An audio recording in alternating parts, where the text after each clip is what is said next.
आज मुझे सहित रज स्पेशल गोटे पोड़पिठा रेसिपी सेयार करी जोटा कि आप मात्र 15 मिनिट बन के रेडी करेंगे। बहुत टेस्टी बनता है, बनवा एत सहज कम टाइम रे भी बनी जाए से थे ट्राए करके देखूँ। वीडियो भल लगे लाइक शेयर और सब्सक्राइब करने को भूलें। फेसबुक पेज रे देखुले फॉलो करने को अनुरोध रहा। नमस्कार, मो अपू कुकुरपड़िया चैनल आप समस्त को बहुत बहुत स्वागत। चलतु स्टार्ट करवा आज रेसिपीटी।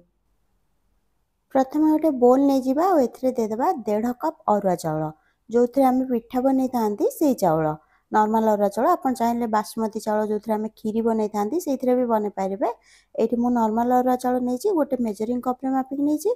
आप चाहिए जेकोसी गोटे मीडियम साइज गिनारे या मापिकी नहीं पारे। जेकोसी गोटे गिनारे कि ग्लास रे मापिकी नेबे ताहले कौन हम कि बाकी सब जिन आम मापिकी नेबा तो परफेक्ट बनवा प्रथम थर पिठा आपणकर। चाउल को 2-3 थर भल भाव धोई नेबा। यापर 5 ରୁ 6 घंटा कम से कम यहाँ भिजेकी छाड़देबा।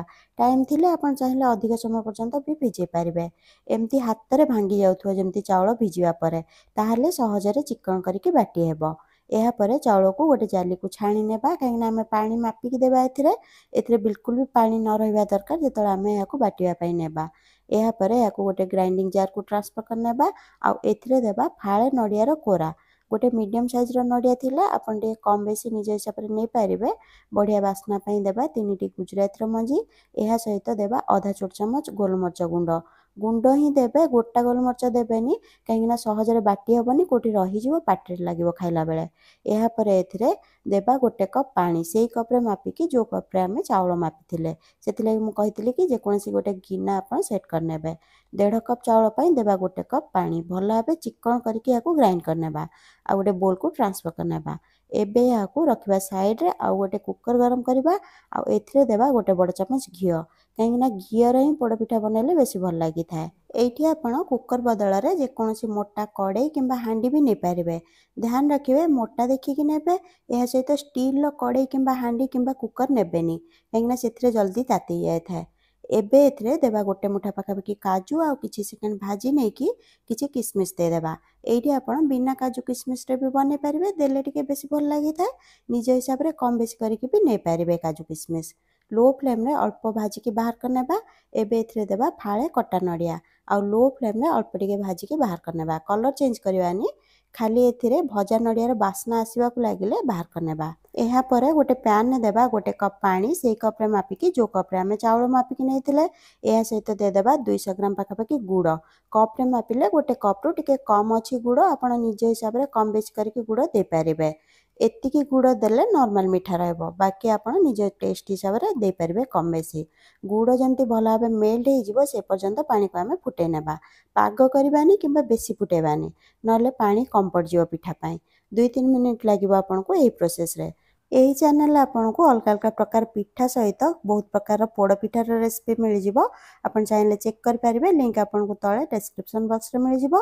फेसबुक पेज रे देखुले यूट्यूब रे आप कुकुरपड़िया चैनल सर्च करेंगे।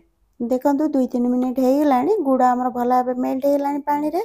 आउ फुटेबानी एबे गैस बंद करिकी ए गुड़ पानी को छाणीकी देबा बैटर जो बैटर आमे बनेकी रखथिले।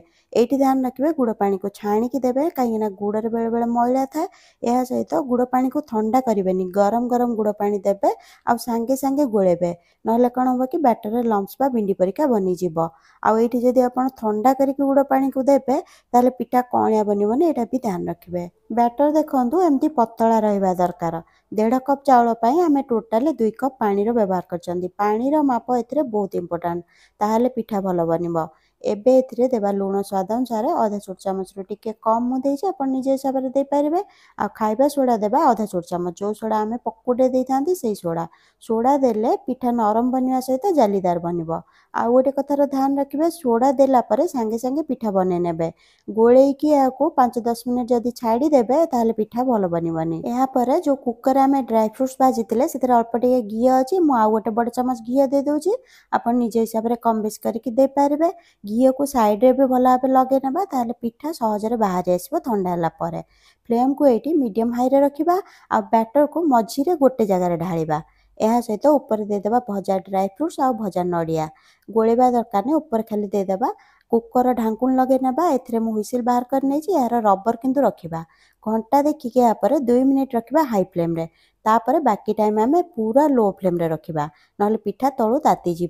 पिठा केते टाइम लागिबो बनिया पई सेटा पूरा डिपेंड करछि पिठा ऊपर केते मोटा किंबा पतला अछि। मोटा पिठा हेले जा बेले आपनको अधिक टाइम लागिबो, पतला पिठा हेले टिके कम टाइम रे भी बनि जिवो। मते टोटाल 15 मिनिट लागितिला। 2 मिनिट मु हाई फ्लेम रे रखितिली आ 13 मिनिट पाखा पाखी लो फ्लेम रे रखितिली। जदि आपण 1.5 कप चाउल रे बनिचंती 10-12 मिनिट पर थरे निश्चय चेक करनेबे छुरी किंबा काठी लगेकी। जदि कंचा बैटर आछी ताले लो फ्लेम रे आउ किछि समय पय रखि परिबे।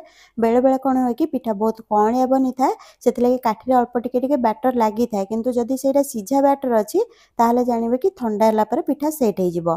जदि कंचा बैटर अछि ताले लो फ्लेम रे किछि समय पय रखिबे। पिठा भल्ला हबे ठंडा होला पर बाहर करिवे आ काटी खाइबे। गरम थिला बेले कादुआ लागिवो काहेकि ना पिठा बहुत कणिया बन थाए।